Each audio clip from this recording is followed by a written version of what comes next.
40 বার এই দোয়াটি পড়লে আল্লাহ তাআলা মনের সকল আশা পূরণ করবেন। নবীজি সাল্লাল্লাহু আলাইহি ওয়াসাল্লাম এটা আমাদেরকে জানিয়ে দিয়েছেন। কিছু আমল রয়েছে, এই আমলটি করতে হবে ফজরের নামাজের সময়, ফজরের 2 রাকাত সুন্নতের পরে এবং ফরজের আগে মধ্যবর্তী সময়ে এই আমলটি করতে হবে। এই আমলটি করলে অনেক ফায়দা রয়েছে। যাদের ডাক আল্লাহ শুনেন না, অনেক বড় পেরেশানির ভিতরে আছেন, মাথায় ঋণের বোঝা, ঋণ পরিশোধ করতে পারেন না, মেয়ের বিয়ে হচ্ছে না, বিভিন্ন টেনশন মাথার ভিতরে, একের পর এক পাত্র এসে মেয়েকে দেখে যাচ্ছে কিন্তু কেউ পছন্দ করছে না, সব কথা ঠিকঠাক, যখনই বিয়ের দিকে অগ্রসর হয় তখনই বলে যে মেয়েকে আমরা পছন্দ করি না, আপনারা অন্য জায়গায় দেখেন। বিভিন্ন সমস্যার কারণে একজন মা বাবা ডিপ্রেশনের ভিতরে চলে যায়, মেয়ের বিয়ে হচ্ছে না।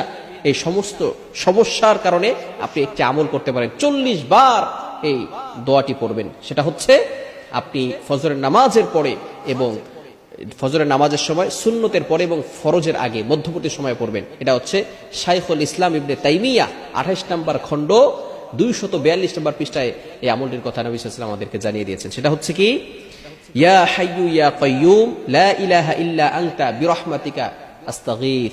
এই ছোট্ট একটি দোয়া, ইয়া হাইয়ু ইয়া কাইয়ুম। ইয়া হাইয়ু ইয়া কাইয়ুম আল্লাহ তাআলার দুইটি গুণবাচক নাম। এই নাম দুটি আল্লাহ তাআলার কাছে সবচেয়ে বেশি প্রিয়। তিনি চিরঞ্জীব, তিনি চিরস্থায়ী। আল্লাহ তাআলার কিছু গুণবাচক নাম রয়েছে, এই নাম করে দোয়া করলে আল্লাহ তাআলা তার দোয়া ফিরিয়ে দেয় না, আল্লাহ তাআলা তার দোয়াগুলো অ্যাকসেপ্ট করেন, কবুল করে নেন। আল্লাহ পাক রব্বুল আলামিন পবিত্র কোরআনুল কারীমের ভিতরে নিজেই বলে দিয়েছেন, ওয়ালিল্লাহিল আসমাউল হুসনা ফাদউহু বিহা। আল্লাহ তাআলার গুণবাচক কিছু নাম রয়েছে, এই নাম পড়ে কোনো ব্যক্তি যদি দোয়া করে আল্লাহ পাক রব্বুল আলামিন ফাদউহু বিহা, তার দোয়াগুলো শুনে থাকেন আর অ্যাকসেপ্ট করে নেন। আল্লাহ তাআলা এগুলো ঝুলিয়ে রাখেন না, তার দোয়াগুলো কবুল করে নেন।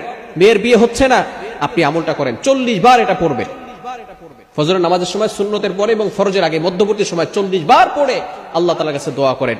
এই সময়টা কিন্তু দোয়াও হয়, দোয়া কবুল হয়। আদ-দুআউ লা ইউরাদ্দু বাইনাল আযানি ওয়াল ইকামা। আযান এবং ইকামতের মাঝখানে দোয়া করলে দোয়া কবুল হয়। আমরা অনেক মুসল্লিরা নামাজে মসজিদে গিয়ে সেখানে বসে থাকি, এই সময় দোয়া করে। রাসূল সাল্লাল্লাহু আলাইহি ওয়াসাল্লাম জানিয়ে দিয়েছেন তিরমিজি শরীফের হাদিস, আদ-দুআউ লা ইউরাদ্দু বাইনাল আযানি ওয়াল ইকামা। ওই দোয়া ফিরিয়ে দেওয়া হয় না যেই দোয়া আযান এবং ইকামতের মাঝখানে করা হয়। আপনি মসজিদে গেছেন, মসজিদে যাওয়ার পরে আজান হয়ে গেছে, এখন আপনি ইমাম সাহেব আসবেন নামাজের জন্য ওয়েট করছেন, ইকামতের আগে এই মধ্যবর্তী সময়টা দোয়া করলে দোয়া কবুল হবে। এজন্য এই সময় দোয়া করবেন। ফজরের নামাজের সময় এটা 40 বার পরে আল্লাহর কাছে দোয়া করবেন, আল্লাহ তাআলা আপনার দোয়াগুলো কবুল করবেন, মনের নেক আশাগুলো কবুল করবেন। আল্লাহ তাআলা আপনার কলবটাকে পরিষ্কার করে দিবেন। শুধু তাই নয়, আপনার ঈমান মজবুত হবে এই দোয়া পড়লে।